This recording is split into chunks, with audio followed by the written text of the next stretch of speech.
قال المؤلف الإمام حجة الإسلام أبو حامد محمد بن محمد الغزالي رحمه الله ونفعنا به وبعلومه ونفحاته وبإمداده بالدارين آمين يا رب العالمين. Ikhwan dan akhwat al-aizah, hadirin al-hadirat, Bapak Ibu rahmat Allah subhanahu wa ta'ala. Alhamdulillah, bersyukur kehadirat Allah subhanahu wa ta'ala. Malam ini kembali Allah takdirkan kita semua hadir berkumpul dalam kajian rutin mingguan kita.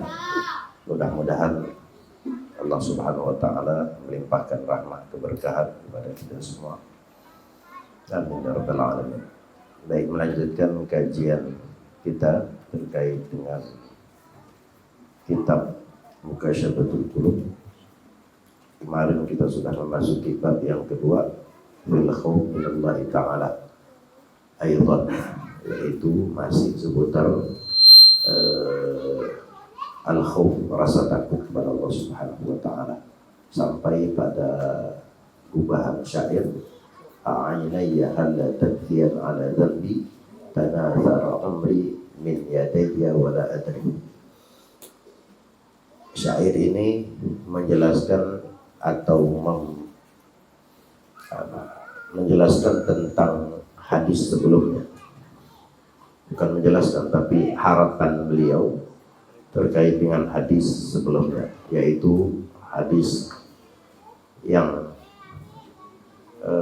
dikatakan Allahumma rzuqni ainai tabkiyani min khasyati qabla an yakuna adama.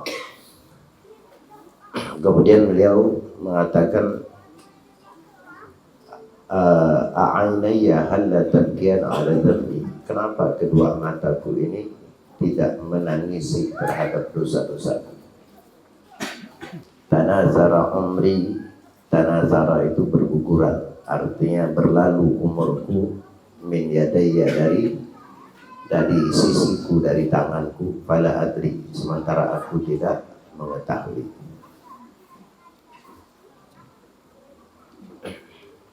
Ini sebuah pengharapan saja dari, atau muhasabah, bisa kita sebut muhasabah. Ketika menangis karena takut kepada Allah itu satu kemuliaan. Bahkan hadis yang setelah ini menjelaskan tentang keselamatan dari api neraka, maka seolah-olah beliau seolah-olah menyesali apa yang terjadi dengan beliau. Kenapa kedua mataku tidak menangisi terhadap dosa-dosaku, sementara umurku berlalu dan aku tidak mengetahuinya. Kemudian selanjutnya wajah fil khabar anna Nabiy sallallahu alaihi wasallam qala ma min 'abdin mu'min yakhruju min 'ainaihi min ad-dumu' mithla ra'si zubab min khasyatillahi ta'ala. Tidaklah seorang hamba yang beriman, ma min 'abdin, itu bukan indin, itu pakai indah ya. Ma min 'abdin, titiknya turunkan. Mukmin, tidaklah seorang hamba yang beriman, yakhruju min ainaihi, keluar dari kedua matanya, minad dumu, daripada air mata, mithla ra'si zubab, seperti kepalanya atau besarnya seperti kepalanya daripada lalar, min khasyatillah, yang air mata tersebut keluar karena takut kepada Allah, fayusibu harra wajhi atau hurra wajhi, kemudian mengenai daripada yang tampak daripada wajahnya. Hurra wajhihi itu dikatakan aima zahara min wajhi. Kalau kita hur itu biasanya panas ya, kan? Hurra wajhihi itu dikatakan aima zahara min wajhi. Tidaklah air mata yang keluar dari kedua mata kemudian mengenai daripada bagian wajahnya. Walaupun yang identiknya itu air mata biasanya ke pipi ya. Tadi dikatakan mengenai daripada yang tampak daripada wajahnya, atau kalau nak disimpelkan maknanya mengenai daripada wajahnya. Fatamussuhun nar, ini sepertinya kurang. Tepatnya fala tamussuhun nar abada. Karena maknanya tidak sinkron kalau dikatakan fatamassuhun nar. Maka disentuh api neraka. Seharusnya tidak disentuh api neraka. La'alla shawab insyaallah fala tamussuhun nar. Itu boleh ditambah nanti. Karena anak cek di hadis lain yang semakna, yaitu hadis yang diriwayatkan oleh Al-Imam Ibnu Mas'ud. Coba lihat lafadznya. Ma min 'abdin mu'min yakhruju min 'ainaihi, sama kan? Dumu'un. Kalau di sana minad dumu'. Wa in kana mithlu ra'si zubab min khasyatillah summa tusibu syai'an min harri wajhihi illa harramahullahu 'alan nar. Maknanya hampir mirip, tapi ini hadis dari reaksi yang berbeda dari Sayyidina Abdullah bin Mas'ud. Tidaklah seorang hamba dari seorang hamba yang beriman yakhruju min ainaihi, yang keluar dari kedua matanya. Apa yang keluar? Dumu, air mata. Wa in kana mislu ra'si zubab, meskipun air mata yang keluar dari kedua matanya itu kecil seperti kepalanya daripada lalat. Min khasyatillah, karena takut kepada Allah. Summa tusibu syai'an min harri wajhi, kemudian air mata tersebut mengenai daripada bagian wajahnya. Illa harramallahu 'alan nar, kecuali Allah haramkan atau Allah jauhkan dia daripada api neraka. Itu kurang saja itu.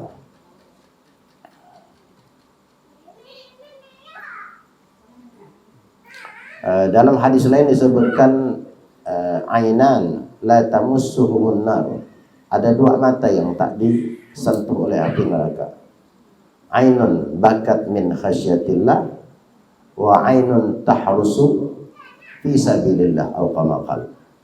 Ada dua mata yang tidak disentuh oleh api neraka. Pertama adalah mata yang menangis takut karena Allah Subhanahu wa taala. Yang kedua, mata yang berjaga karena Allah Subhanahu wa taala. Ini dulu pernah diucapkan oleh Abu Ya Ustaz Hasan Bahar untuk mereka-mereka yang jaga malam di pondok. Pondok kan tak tidur. Nah, jaga malam. Nah, beliau memberikan motivasi dan beliau mengatakan atau mengungkapkan hadis ini karena memang jelas bahwa mata yang kemudian berjaga karena Allah memang tepat ketika penjagaan tersebut di dalam pondok. Karena pondok itu orang mondok semua, orang belajar semua. Kalau kita jaga yang lain mungkin indikasinya bisa jadi lain. Tapi kalau di pondok tidak ada indikasi lain kecuali memang lillah. Terlepas dia dibayar tak dibayar itu tergantung ini. Yang penting apalagi kita kan tidak dibayar. Itu bagian daripada khidmah. Nah, salah satu kemuliaan atau keutamaan demikian. Bahkan diceritakan wahukiya an Muhammad bin al-Mundhir rahimahullah taala, diceritakan dari Al-Imam Muhammad bin Mundhir annahu kana idza baka, beliau diceritakan kalau beliau menangis yamsah wajahu wa lihiyatahu bidumu'i, maka beliau akan mengusapkan tangisan daripada air mata dari tangisan itu ke seluruh wajahnya. Nah, beliau kalau biasanya air netes ke sini, kemudian beliau gosok, beliau ratakan ke wajah, bahkan beliau gosokkan atau sapukan ke jenggotnya dari air mata tangisan tadi. Wa yaqul, dan beliau berkata, dan ini perkataan beliau ini alasan kenapa sih beliau melakukan itu. Nah, perkataan beliau ini yang merupakan jawabannya. Balaghani anna nara, karena kata beliau telah sampai kepadaku satu riwayat bahwa neraka la ta'kul mawdi'an masathu dumu, tidak akan menyentuh satu tempat yang pernah kejatuhan daripada air mata atau yang terkena air mata, sehingga kalau beliau usapkan ke wajah, sehingga beliau berharap anggota daripada wajah beliau berikut jenggot beliau kelak nanti tidak tersentuh api neraka. Fayam bagi lil mu'min ay yakhafa min adzabillah, maka beliau mengatakan seyogyanya seorang mukmin itu takut kepada Allah Subhanahu wa taala. Wa yanha nafsah anis syahawat an-nafsaniyah, yaitu seiring dengan takut kepada Allah juga mencegah dirinya dari syahwat-syahwat nafsu. Kama qala Allah Ta'ala, fa amma man tagha wa athara al-hayata ad-dunya fa innal jahima hiyal ma'wa. Karena di dalam ayat, di dalam surah An-Nazi'at, ketika Allah mengatakan wa amma man tagha, adapun orang-orang yang tagha, yang melampaui batas, wa athara ad-dunya, dan mereka orang-orang yang lebih mendahulukan dunia daripada akhirat, fa innal jahima hiyal ma'wa, maka tempat bagi mereka adalah neraka jahim. Tapi sebaliknya, wa amma man khafa maqama rabbih, siapa dari hamba atau orang yang takut kepada Tuhannya, wa nahan nafsa 'anil hawa, dan menahan hawa nafsunya, fa innal jannata hiyal ma'wa, maka tempatnya adalah surga. Karena memang nafsu itu cenderungnya memang hal-hal yang tak baik. Jatuh di dalam hal yang sama setelah kita berupaya, hal yang lumrah. Apalagi kelas kita. Yang penting tidak ada niat untuk mengulangi. Tidak ada yang sia-sia. Biasanya orang kadang-kadang ketika dia melakukan, kita bertobat, kemudian sampai pada titik akhirnya mungkin entah pengaruh keadaan, kemudian membuat dia jatuh ke perbuatan yang sama yang dulu pernah dia lakukan. Biasanya orang ketika jatuh kedua kalinya akan membuat dia lemah untuk bangkit lagi. Apalagi kadang-kadang bersamaan dengan keadaan yang dialaminya, banyak juga orang ngomongkan kadang-kadang. Karena kesempatan orang ngomongkan orang yang mau tobat, yang jatuh kedua kali itu biasanya kondisi besar. Alah, udahlah, wah, dulu kau kan rajin, sekarang gini kan. Biasanya gitu. Selagi tidak ada niat, bahkan kita bersungguh-sungguh untuk bertobat dari kesalahan, masalah nanti jatuh yang keduanya setelah kita berikhtiar berupaya, itu memang sudah bisa jadi itu adalah takdir Allah. Tapi yang jelas itu bisa jadi itu adalah cara. Kadang-kadang cara Allah Subhanahu wa Ta'ala untuk mengangkat derajat seseorang kadang-kadang harus jatuh berkali-kali. Dan banyak sudah contohnya. Orang yang bahkan satu kampung yang kemarin kita kita baca satu kisahnya. Satu kampung bahkan orang menuduh atau menganggap dia jelek. Tapi apa yang Allah katakan? Bahkan Allah utus Nabi Musa untuk mendatanginya, yang sudah dikeluarkan dari kampung. Saya kira tidak ada kejahatan, tidak kecil kejahatan ketika orang kampung dah mengeluarkan dia. Kita ini jahat-jahat orang kampung kadang-kadang masih. Nah, ini tidak, saking risau orang sekampung itu sepakat mengeluarkannya, sehingga harus ada dikeluarkan. Tapi coba lihat, ketika dia betul-betul kembali kepada Allah Subhanahu wa Ta'ala, itu menunjukkan bahwa rahmat Allah jauh lebih besar. Nah, jadi kalau kita melakukan kesalahan belum sampai di usia orang kampung, berarti standar kesalahan kita berarti masih kecil. Jadi tidak perlu terlalu kecewa. Kenapa? Karena yang diceritakan, yang bisa kita ambil faedah yang kemarin sudah lalu, itu bahkan Nabi Musa saja kaget. Karena Nabi Musa ketika itu diperintahkan oleh Allah untuk mengeluarkan dia, menempatkan dia ke satu padang pasir. Toh pada akhirnya suruh jemput lagi. Nah, pas ketemu, ini orang yang kemarin gue keluarkan ini. Nah, tapi begitu cara Allah Subhanahu wa Ta'ala.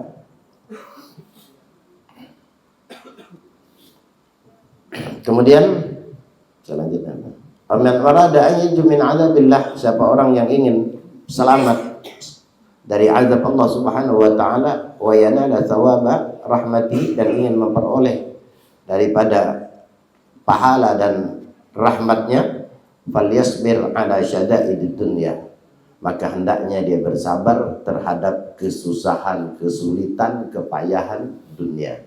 Syada'idid dunya, kepayahan. Memang tak mudah sabar. Kalau cuma nyebutnya sih kita beribu kali pun bisa sabar. Dan sabar yang dituntut di dalam syariat ini bukan sabar ketika lamanya hal tersebut terjadi dengan kita. Sabar yang dituntut kita harus bersabar itu ketika pertama kali kita dapat ujian. Pernah di zaman Nabi ada seorang perempuan nangis di atas kuburan karena meninggal anak yang dicintainya. Nangis dia, dan lumrah nangis. Tapi sebagai seorang Nabi, bahkan kalaupun kita melihat orang yang demikian, maka tugas kita menasehatkan. Dan ini kebetulan dari arah belakang Nabi mengatakan, kalau bahasa kita, sudahlah, sabar, janganlah kita tahu Allah. Karena saking terpukulnya dia dengan wafatnya anaknya ini, kemudian dia menjawab suara yang merintahkan suruh sabar itu. Dia katakan, alaika anni fa innaka lam tusib bi musibati. Kalau diterjemahkan bahasa Pontianak, bagus kau jauh. Bagus kau jauh. Karena engkau tidak ditimpa musibah sebagaimana aku yang ditimpa hari ini. Kau tak ngalami, kau nyaman bilang-bilang sabar aja. Bagus kau lari ya. Kalau bahasa gitu begitu. Dan itu pukulan pertama yang artinya saking dia kuat pukulan tersebut. Ini kan bagian dari syadaid, musibah. Sehingga dia tak kenal suara itu. Ya, karena Nabi sudah begitu, Nabi berlalu. Yang penting tugas Nabi menasehatkan. Ketika Nabi lewat, kemudian sahabat mendekat kepada sang perempuan tadi itu. Kau tahu kata sahabat, siapa gerangan yang kau usir kalau bahasa kita? Yang kau katakan alaika anni fa innaka lam tusibhu misati. Memang siapa? Nabi. Benarlah kalau bahasa kita. Benar. Sampai lupa dia seorang Nabi saking pukulan kuat betul. Kemudian minta maaf. Setelah dari situ dia datang menghadap kepada Nabi memohon maaf karena dianggap lancang, karena dianggap tidak. Dan Nabi memberikan satu pesan. Dan pesan ini yang kaitan yang tadi saya katakan bahwa sabar yang dituntut itu ketika pertama kita dapat musibah. Kalau sudah berlalu 1 bulan, 2 bulan, orang meninggal, suaminya, maung-maung dia.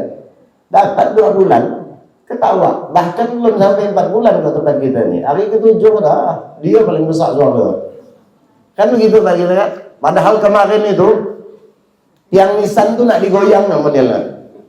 Tak terima dia. Dapat 2 hari, ketawa dah dia. Bisa jadi dia sampai tahlil gurau dah. Coba lihat.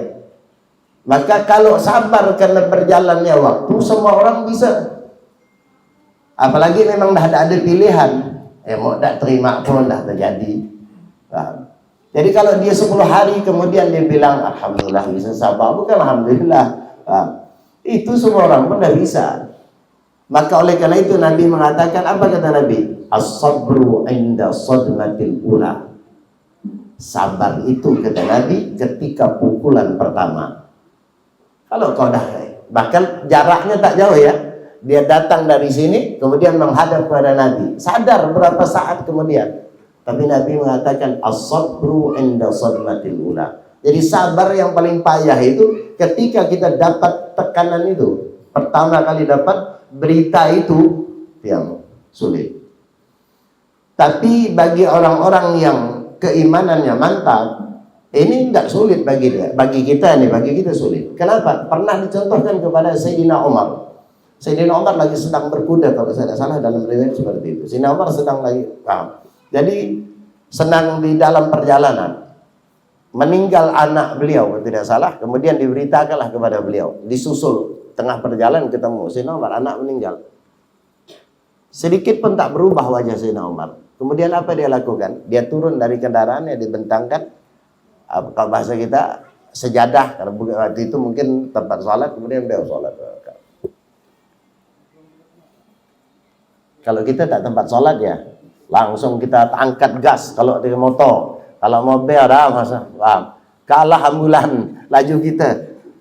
Kalau kita paham, karena bisa jadi itu bagian ungkapan ketidaksabaran kita. Tidak sabar itu bukan hanya lewat mulut. Kadang-kadang perilaku kita juga itu menggambarkan ketidaksabaran. Sayyidina Umar dengan secara perlahan mengatakan, kemudian setelah beliau salam dari sholat beliau, beliau mengatakan, apa ayat sholat sabar itu? Wasta'inu bis sabri was salah. Mintalah bantuan pertolongan kepada Allah dengan cara sabar, dan beliau lakukan itu. Dua-duanya beliau lakukan. Sabar, tenang. Walaupun ini Jangan dikiaskan ke kita, paham? Sekala Sayyidina Umar sabar. Kemudian dia lakukan dua firman Allah. Wasta'inu, bila kemudian dia mengatakan wasta'inu bis sabri was salat. Ini paling sulit. Kalau dah sebulan, itu dah ngaruh sudah. Waktu kita pertama dengar, dapat berita, dapat ini, itu yang paling sulit, yang jarang gitu. Maka di sini inda syada'id wal yasbir ala syada'id dunya. Kita ni ngomong saja sama ni ya, maka baca bukan ngajar. Karena ini sulit. Sabar terhadap kepayahan dunia ni. Kita rata-rata gelisah. Bekas telah tinggal sekilo ya, kita dah mana kita cari ya. Kan begitu. Itu kalau menurut orang-orang dulu itu bukan syada'id itu. Karena kalau tak makan dah biasa di zaman Nabi itu.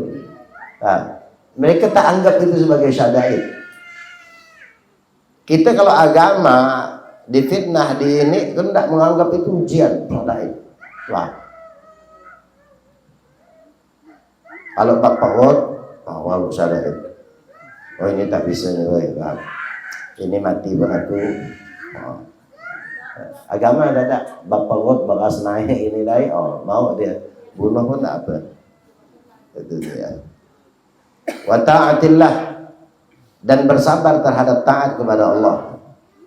Maka di antara ulama membagi sabar itu menjadi tiga. Mungkin di belakang bawah ada ya. Menjadi sabar itu menjadi tiga. Sabar terhadap kesulitan dunia, sabar terhadap ketaatan kepada Allah, sabar terhadap maksiat. Kalau kita bagi bisa jadi. Wa istanib. Bisa juga bagi dua, taat kepada bersabar terhadap kepayahan atau musibah dunia. Menurut sebagian ulama lebih mudah ketimbang bersabar untuk melakukan ketaatan. Sepertinya simpel melakukan ketaatan, enggak, sulit. Bersabar harus menunaikan kewajiban, itu sabar. Bersabar harus mengerjakan hal-hal yang diperintahkan, ketaatan lah. Ketaatan sulit bagi kita, seperti yang gampang. Ini sebenarnya sulit. Menurut sebagian ulama sulit. Syada'id dunia mereka dah terbiasa, tidak dianggap bagi mereka. Tapi ketaatan kepada Allah. Kemudian yang kedua kata ulama, bersabar terhadap kemaksiatan jauh lebih berat daripada taat. Jauh lebih berat. Taat itu siapa? Kemudian tidak maksiat, paling sulit. Maka takwa itu berada dalam dua ini. Kayak sering kita dengar beliau khutbah itu biasanya, ittaqullah, hadirin takutlah kepada Allah. At-taqwa, beliau biasa nyampaikan tuh, imtithalul awamir wajtinabu manawahi. Itu biasa beliau sampaikan tuh. Takwa itu berarti dua kan? Melaksanakan perintah, kata lainnya taat. Yang kedua, menjauhi segala maksiat, segala yang diharamkan. Itu baru taat. Maka kalau orang hanya taat tapi kemudian tak menghindarkan, bahkan tak mengindahkan kemaksiatan, tak ada respon terhadap kemaksiatan, itu belum dikatakan sempurna. Maka tak usah kalau ada orang, alah bukan, terserahlah mau dihina ke mau diapa, yang penting aku ibadah. Belum sempurna. Karena ketakwaan itu dibangun dari dua. Kau kemudian fokus terhadap nahi mungkar, kalau kita bahasakan kemaksiatan kepada cenderungnya bahasa nahi mungkar. Tapi kau kemudian tak taat, sama juga. Ada orang kalau buat nahi mungkar, masya Allah, asal ada sini kalau berdiri langsung ambil sabuk, ambil ini semua, masya Allah, acung jempol. Pas puasa, kadang-kadang tak puasa, kadang-kadang puasa, paham? Karena aneh itu kan.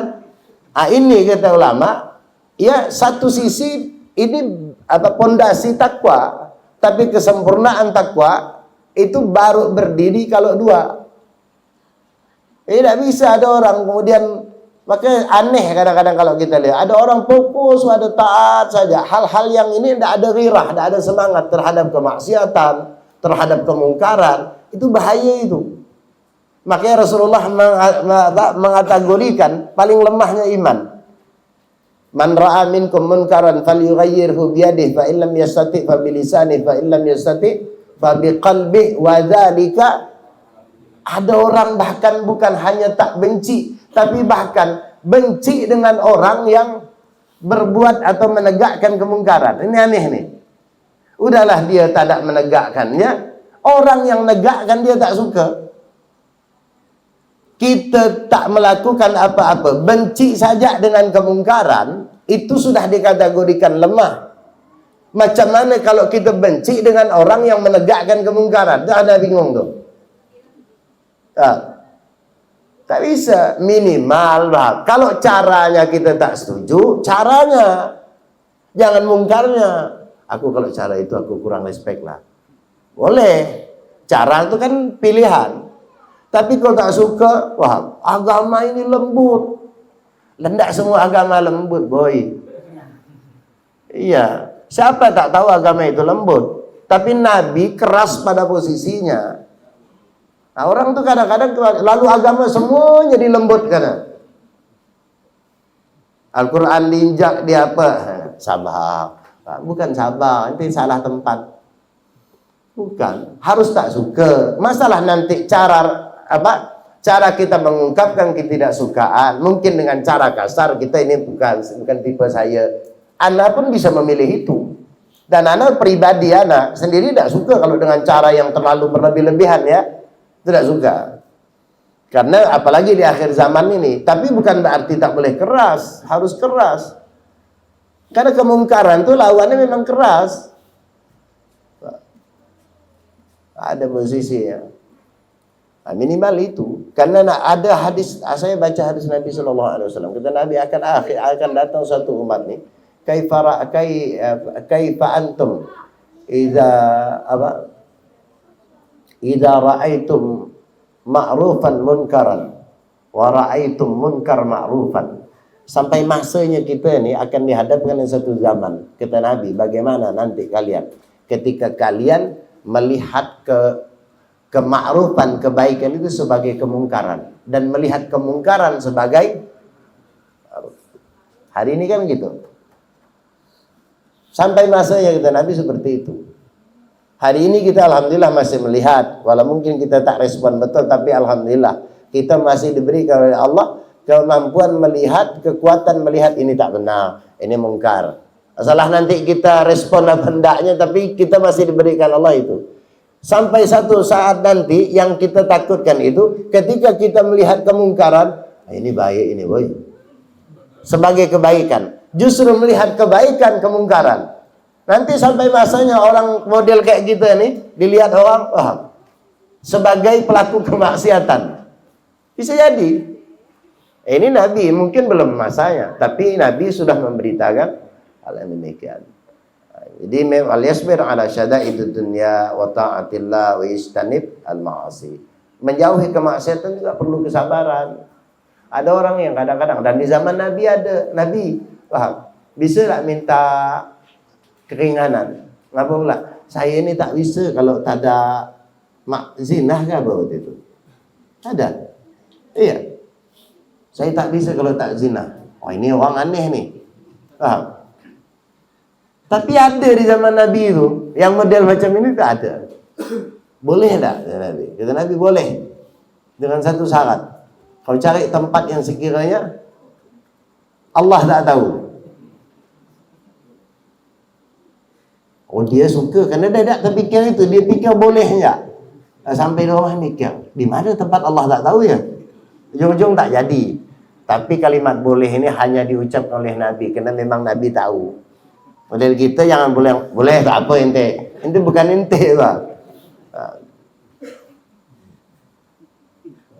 Kali ini kisah wallahu alam. Tapi kisah itu ma'ruf tuh. Datang seorang seperti itu. Ya begitu respon Nabi sallallahu alaihi wasallam. Wa fi zuhri riyad Ruwiya 'an Nabi sallallahu alaihi wasallam annahu qala, diceritakan ini namanya nama kitab ini Zuhrul Riyad. Anda pun belum pernah ketemu kitabnya ini. Tapi dinukil, ini jelasnya kitab lama ini. Karena sekelas Imam Ghazali saja menukil daripada kitab ini. Diriwayatkan dari Nabi sallallahu alaihi wasallam bahwasanya beliau bersabda, "Idza dakhala ahlul jannah al-jannata", nanti apabila penduduk surga masuk ke dalam surga, tatalaqahum al-malaikah bikulli khairin ni'mah. Malaikat akan menyambut mereka, akan menemui mereka dengan segala kebaikan, dengan segala kenikmatan. Kalau bahasa kita masuk hotel itu ada tukang tunjuknya itu. Wah, ini Pak, ini itu malaikat nanti akan menyambut kita. Fatudha lahum al-manabir, dan akan diberikan mimbar, diletakkan daripada mimbar. Wa tufrasu, kemudian akan dibentangkan permadani. Wa yu'ta lahum bi alwani at'imah wal fawakih. Wah, dikasih kursi, dikasih mimbar kalau bahasa kita, meja, kemudian dibentangkan permadani, kemudian kasih buah-buah, berwarna-warni buah-buah. Lengkap ini, langsat pun ada. Bi alwani at'imah wal fawakih. Summa takunu fihim ma'a hadhihi ni'mah khirah. Tapi dengan kenikmatan yang Allah persiapkan, yang Allah perintah kepada malaikat, membuat mereka hirah. Hirah ini bingung. Apa namanya? Pak ya, bahasa kita nih hirah itu bingung, paham? Hah? Bukan. Hirah. Kalau itu hirah. Hirah itu kebingungan, paham? Kayak orang diberikan suku tapi masih bingung. Kenapa nih? Bukan bingung lah. Paham? Rasa dia yang kurang begitu. Pelingak-pelinguk itu apa namanya?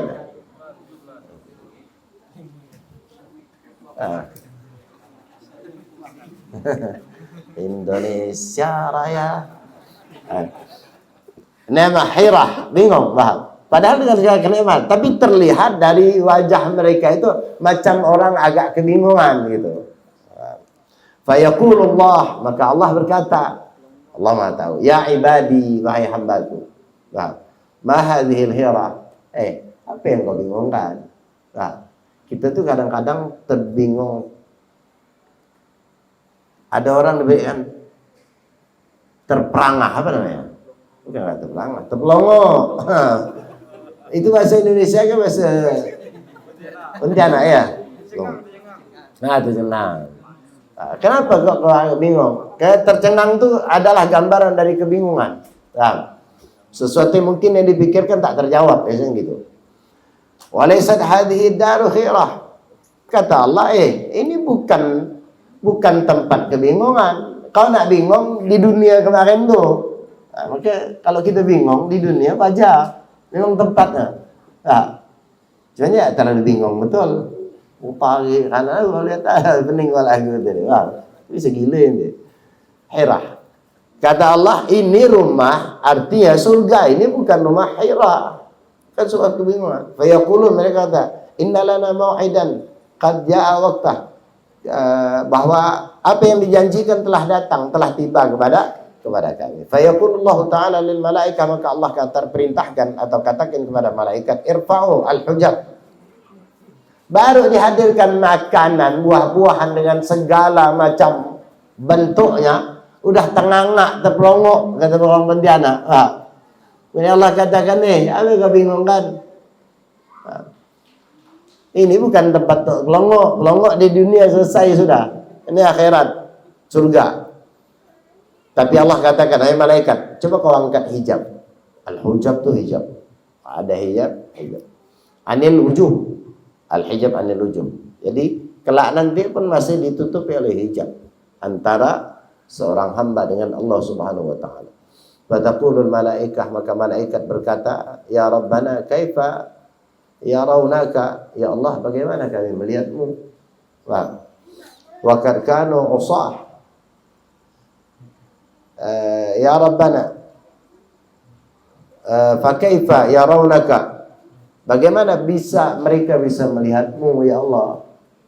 Mereka ini ahli maksiat. Ahli maksiat, tapi hitungannya masih banyak hitungan taatnya masuk surga. Karena standar orang masuk surga itu bukan tidak pernah maksiat. Itu satu rahmat dari Allah untuk kita. Tapi standar masuk surga itu kebaikan kita lebih sedikit dari kemaksiatan. Itu rahmat dari Allah. Kalau standar masuk surga tak pernah maksiat, kita semua ini sekamar nanti. Iya. Apa ayat Allah Subhanahu wa taala? Faman saqulat mawazinuhu fahuwa fi 'ishatir radhiyah wa amma man khaffat, itu standarnya surga itu. Tak berat sebenarnya kalau standar surga itu. Jangan pula balik lalu ngitung, ini aku maksiat 3, berarti tak 4. Tapi yang menjadi standar itu bukan tak pernah berdosa sama sekali. Jadi wajar ketika malaikat mengatakan, ya Allah, bagaimana mereka bisa melihatmu? Mereka ini bermaksiat. Loh, kita mungkin bertanya, loh kok bisa orang maksiat masuk surga? Karena penghuni surga itu bukan orang yang tak pernah maksiat, tapi kebaikannya lebih banyak saja dari maksiatnya. Dan itu diperkuat oleh firman Allah, wa amma man khaffat amma man saqulat, ya. Siapa orang yang timbangan kebaikan yang lebih berat, maka tempatnya surga. Yang timbangan lebih ringan, maka ke neraka. Standar itu saya. Standarnya 2. Makanya yang menjadi tempat timbangan amal kita disebut mizan. Nah, mizan itu kan lebih berat sedikit, ada cukup dah. Panas-panas sedikit. Nah, ada bahasa Melayu itu panas. Agak panas sedikit gitu ya. Antara setengah jawab kan. Itu kalau untuk malah rahmat Allah lewat. Usah. Fayaqulullah ta'ala. Allah Subhanahu wa taala berkata kepada malaikat, irfa'u al-hujab. Angkat hijab. Fa innahum kanu dzakirina bakin.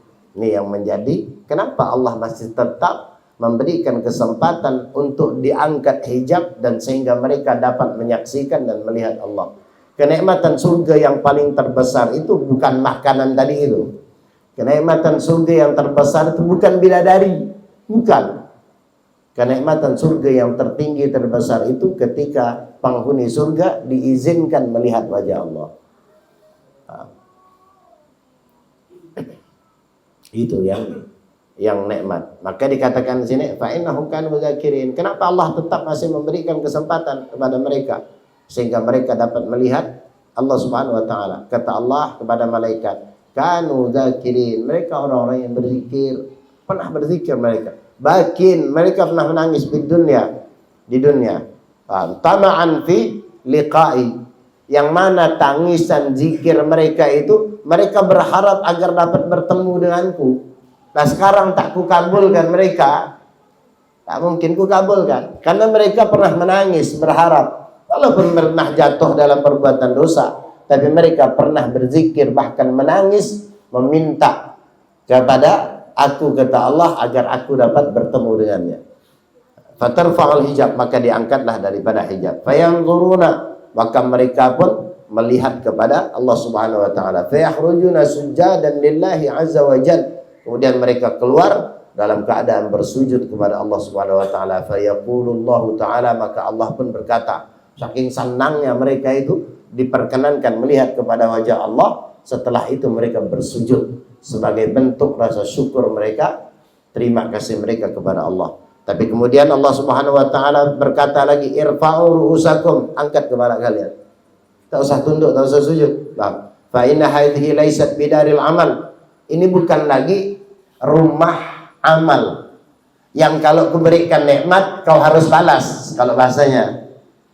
Sehingga kuberikan nikmat, kuberikan kesempatan untuk melihat wajahku, kemudian kau sujud. Sujud ini kan dianggap amal. Kata Allah, jangan angkat kepalamu, jangan sujud. Ini bukan tempat sujud lagi. Surga ini main-main dah.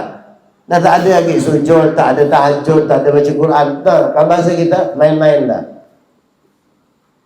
Ini hamba ini masih bersujud, maka Allah perintahkan angkat.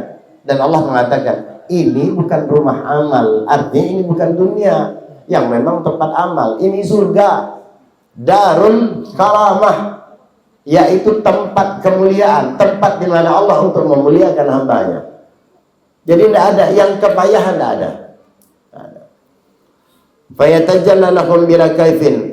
Kemudian Allah pun mewujudkan atau mewujudkan zatnya bila kaifin. Dipertegas di sini bila kaifin, agar orang jangan berkhayal nanti cuman Allah ya. Jangan. Itu kok kelamaan mikir. Ada kawan Zidan nanti. Wa yaqulu ihbisatan, dan kemudian dia katakan, Salamun alaikum ya ibadi. Allah Subhanahu wa taala sambut dengan kalimat keselamatan terhadapku wahai hamba. Selamat kalian wahai hamba-hambaku. Faqad raditu ankum. Aku telah ridho kepada kalian. Kata Allah, fahal radaitum anni. Yang paling mahal itu, kata ulama, ketika Allah ridho kepada kita. Status ini pernah didapatkan oleh para sahabat yang berjuang dengan Nabi radhiyallahu anhu wa radu. Kita belum ada jaminan Allah ridho ke kita walau kita taat, tapi boleh kita mengira-ngira insyaallah Allah ridho, boleh, tidak masalah, karena ada tanda-tandanya. Kenapa Allah pula ridho? Kenapa dia kata gitu? Karena alhamdulillah Allah berikan kemudahan, itu kan ada tanda. Tapi untuk meyakinkan Allah itu pasti ridho, tidak ada seorang hamba yang berani. Yang mendapat gelar ini diantaranya sahabat, yang Allah sendiri mengatakan radhiyallahu anhum wa radu an. Maka hati-hati kalau ngomong sahabat, mereka itu sudah dapat stempel radhiyallahu, ente rahimahumullah. Karena aneh orang, hati-hati itu sahabat dapatkan keridhaan. Maka di antaranya raditu ankum, kata Allah ini yang mengatakan aku ridho dengan kalian. Kalau dah Allah ridho, selesai. Cacat dikit, kesalahan sedikit, aman. Namanya juga ada ridho. Ada orang masuk ke perusahaan ente atau masuk ke tempat kerja ente, nanti buat persyaratan-persyaratan. Kalian dia daftar kawan ente lama dulu waktu main bola. Ya Allah, dia yang pernah bantu ente pernah ini. Enggak izin. Aman, paham. Aku tak bawa KTP, tak suruh lagi KTP. Kurang. Coba kalau tak ada kenalan, kalau kita tak ridho, selesai. Jadi itu gambaran ridho. Allah Subhanahu wa taala ridho, aman. Kemudian Allah bertanya, apakah kalian ridho kepadaku? Fayaqulun, mereka menjawab, wa ma lana ya rabbana la narda. Ya Allah, apa alasan kami untuk tidak ridho kepadamu? Wa qad a'taitana ma la 'ainun ra'at. Sementara saat ini kau telah memberikan anugerahkan kepada kami apa yang tak pernah dilihat oleh mata kami. Wala uzunun sami'at, dan apa yang tidak pernah didengar oleh telinga kami. Wala khatara ala qalbi bashar, dan apa yang tak pernah terlintas di hati kami. Menunjukkan ini secara tidak langsung jawaban sahabat, kami ridho ya Allah. Jadi mereka sahabat tak jawab, apakah kalian ridho kepada aku? Ridho, tidak gitu. Itu tidak adab. Mereka beradab kepada Allah sehingga mereka tidak menjawab dengan jawab ridho, walaupun boleh. Tapi adab tak boleh. Sama kalau kita ditanya, kau suka tak? Bisa kita jawab suka. Kita diberikan, anak berikan satu apa kepada orang, suka kan? Suka. Tapi kalau itu jawaban, boleh, sah. Tapi kalau ada orang yang bijak, pintar, memposisikan dia dan menghargai orang lain, dia jawab bukan gitu. Kau suka itu? Apa alasan aku tak suka? Barang bagus. Tapi kalau kita, kau suka gak? Kayaknya suka lah. Itu alamat kali itulah kau dapat. Besok kalau dia ada rezeki lagi, ada orang lain, dia lebih pilih orang lain. Kenapa? Cara menghargainya kurang. Malaikat, hamba Allah, padahal di surga ini. Ini menunjukkan bahwa orang-orang di surga beradab. Dan apakah kalian ridho kepadaku, kata Allah? Mereka jawab ridho ya Allah, selesai kan? Tapi mereka jawab bukan gitu. Apa alasan kami tidak ridho kepadamu ya Allah? Kau anugerahkan kepada kami yang tak pernah kami lihat dengan mata kami. yang tak pernah kami dengar, yang tak pernah terlintas di hati kami. Cukup itu, dan itu lebih dari kata jawaban raditu. Sama dengan tadi yang Anda contohkan. Cuma yang kepanjangan betul, risau yang berat. Kalau di dunia suka ke boy? Alhamdulillah, memang luar biasa. Inti dia kayak wali. Tahu-tahu ya anak memang pengen nih dari dulu aku harapkan. Memang luar biasa lah inti dia. Tapi kalau ada boleh ya lah. Itu orang namanya tak suka. Muji orang waktu setempat gak diminta lagi. Kalau ada dua lah boy. Cara jadi kadang kalimat itu kadang-kadang penting, dan ini kita belajar dari sini. Sama dengan Allah Subhanahu wa taala itu. Ketika mereka mengatakan demikian, itu bentuk adab kepada Allah Subhanahu wa taala. Karena memang tak ada alasan bagi kita tidak ridho, apalagi yang diberikan nikmat. Apa alasan? Kalau kita katakan bahwa wajar ya Allah, kau ridho kepada kami karena kami dah taat. Ketaatan kita itu seberapa sehingga harus menjadi standar keridhaan Allah? Terlalu murah lah. Ridho Allah paling mahal, tapi sih bayar dengan ibadah apapun. Tapi subhanallah, rahmat Allah ada kadang-kadang di antara amal ibadah kita yang kecil mungkin di mata kita, seperti tadi itu. Mereka kata Allah pernah berzikir kepadaku, pernah menangis berharap agar kelak nanti aku bertemu. Ku kabulkan saat ini. Kecil kan permintaannya, harapan mereka. Yang mereka lakukan tidak besar, berzikir cuma nangis. Tapi di situ titik daripada rahmat Allah Subhanahu wa taala. Mudah-mudahan kita semua mendapatkan bagian dari limpahan rahmat serta keridhaan Allah Subhanahu wa taala. Amin ya rabbal alamin. Pas jam 9. Saya kira cukup lah ya. Insyaallah pas judul baru ini soal. Baiklah, saya kira demikian dulu. Insyaallah nanti kita akan lanjutkan ke babus salis, bab yang ketiga, fis sabri wal marad. Ini tentang sabar dan tentang sakit. Identik, dua hal berbeda, tapi terkadang sakit butuh sabar, sabar butuh sabar itu sakit. Nah, sabar itu sakit. Ya, insyaallah nanti akan kita lanjutkan. Baik, terima kasih atas segala perhatiannya. Mudah-mudahan sekali lagi Allah limpahkan rahmat, keberkahan, kemudahan dalam segala urusan kita. Allah sehatkan badan kita, Allah panjangkan umur kita. Wa ala hadhihi kullu niyatin salihah bi jahil Mustafa Muhammad sallallahu alaihi wasallam bi sirri min asraril Fatihah. أعوذ بالله من الشيطان الرجيم بسم الله الرحمن الرحيم الحمد لله رب العالمين الرحمن الرحيم مالك يوم الدين إياك نعبد وإياك نستعين اهدنا الصراط المستقيم صراط الذين أنعمت عليهم غير المغضوب عليهم ولا الضالين آمين سبحانك اللهم وبحمدك أشهد أن لا إله إلا أنت أستغفرك وأتوب إليك والسلام عليكم ورحمة الله وبركاته.